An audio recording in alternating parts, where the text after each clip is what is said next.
আসসালামু আলাইকুম। আজকে আমরা দেখিয়ে দিচ্ছি কিভাবে মেডিকোর অনলাইন এক্সাম দিতে হয়।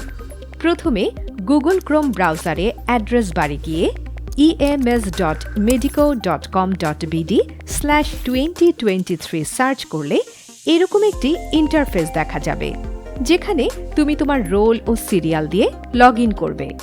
এখানে তুমি মেডিকোর কোন কোন প্রোগ্রামে ভর্তি আছো তা দেখতে পারবে।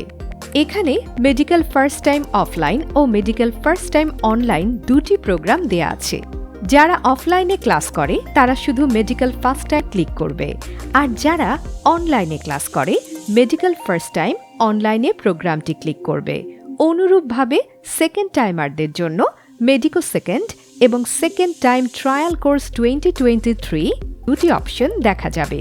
তুমি যদি মেডিকো সেকেন্ড টাইম ব্যাচ হয়ে থাকো অথবা মেডিকেল সেকেন্ড টাইম প্রোগ্রামে অ্যাড হয়ে থাকো, তাহলে তোমার এই ড্যাশবোর্ডে দুইটি প্রোগ্রাম দেখাবে, যেমন medical second time trial course. আর যদি তুমি এসএসসি ব্যাচ হয়ে থাকো, তাহলে medical first time offline, medical first time online প্রোগ্রামগুলো দেখতে পারবে।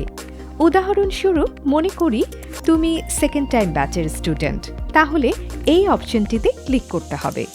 শুরুতে দেখতে পাচ্ছি online exam ongoing live exam চলছে। অনগোয়িং লাইভ এক্সাম ক্লিক করলে আমি কিন্তু এক্সামে ঢুকে যাব। এখানে একটি মেসেজ দেখাবে, যাতে লেখা থাকবে তুমি যদি একবার পরীক্ষা শুরু করো তাহলে অবশ্যই এক্সাম শেষ না করে পিসি বা মোবাইল ছেড়ে উঠতে পারবে না। স্টার্ট দেওয়ার সাথে সাথে এক্সামের প্রশ্নগুলো তোমাকে দেখাবে। প্রতিটি প্রশ্নের নিচে 4টি অপশন দেয়া আছে। সঠিক অপশনটি ক্লিক করলে উত্তর হয়ে যাবে। যদি মনে হয় উত্তর ভুল আছে, সাবমিট করার আগ পর্যন্ত তা পরিবর্তন করা যাবে। এখানে অপশন পরিবর্তন করার সুযোগ আছে। এখন ডান দিকে পরীক্ষার সময় ও কতগুলো প্রশ্নের উত্তর দেয়া হয়েছে তা দেয়া আছে। নিচে বাম পাশে দেখতে পারবে পরীক্ষা শুরু ও শেষের সময় দেয়া আছে। এখন আমি চাইলে নিচে বাম দিকে সাবমিট অপশনটি ক্লিক করে প্রশ্ন সাবমিট করতে পারবো। বিষয়টি খুব সাবধান থাকতে হবে, যেহেতু একটি উত্তর দেওয়ার পর আমি চাইলে উত্তর পরিবর্তন করতে পারি। যেহেতু আমাদের মোবাইল স্ক্রিন টাচ, তাই যখন ফোনের স্ক্রিন স্ক্রল করি তখন ভুলে অন্য কোনো অপশনে টাচ লেগে যেতে পারে। সেক্ষেত্রে কিন্তু উত্তরটি পরিবর্তন হয়ে যাবে। তাই সকলের প্রতি পরামর্শ থাকবে, এক্সাম দেওয়ার সময় খুব সাবধানের সাথে যেদিকে অপশন নেই এমন জায়গা দিয়ে টাচ করে স্ক্রল করতে হবে। সাবমিট করার আগে সম্ভব হলে সকল উত্তর চেক করে নেওয়া যেতে পারে। এখন সাবমিট দিয়ে দিচ্ছি।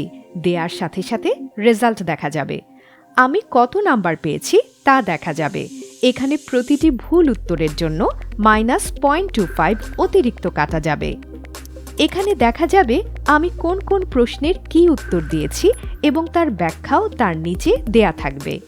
একইভাবে ভুল ও যেগুলো উত্তর দেয়া হয়নি তার ব্যাখ্যা সহ দেখা যাবে। এতে করে কোন স্টুডেন্ট উত্তর সঠিক হলে এবং কোনগুলো উত্তর ভুল হলো কেন তার ব্যাখ্যা দেয়া থাকবে। তাহলে আমাদের পরীক্ষা দেয়া সম্পূর্ণ হলো। যদি তুমি সেকেন্ড টাইমার স্টুডেন্ট হিসেবে ভর্তি হও, তাহলে তোমার পরীক্ষার মোট নাম্বার থেকে 5 নাম্বার মাইনাস করে দেখানো হবে। আজ এই পর্যন্ত। ধন্যবাদ মেডিকোর সাথে থাকার জন্য।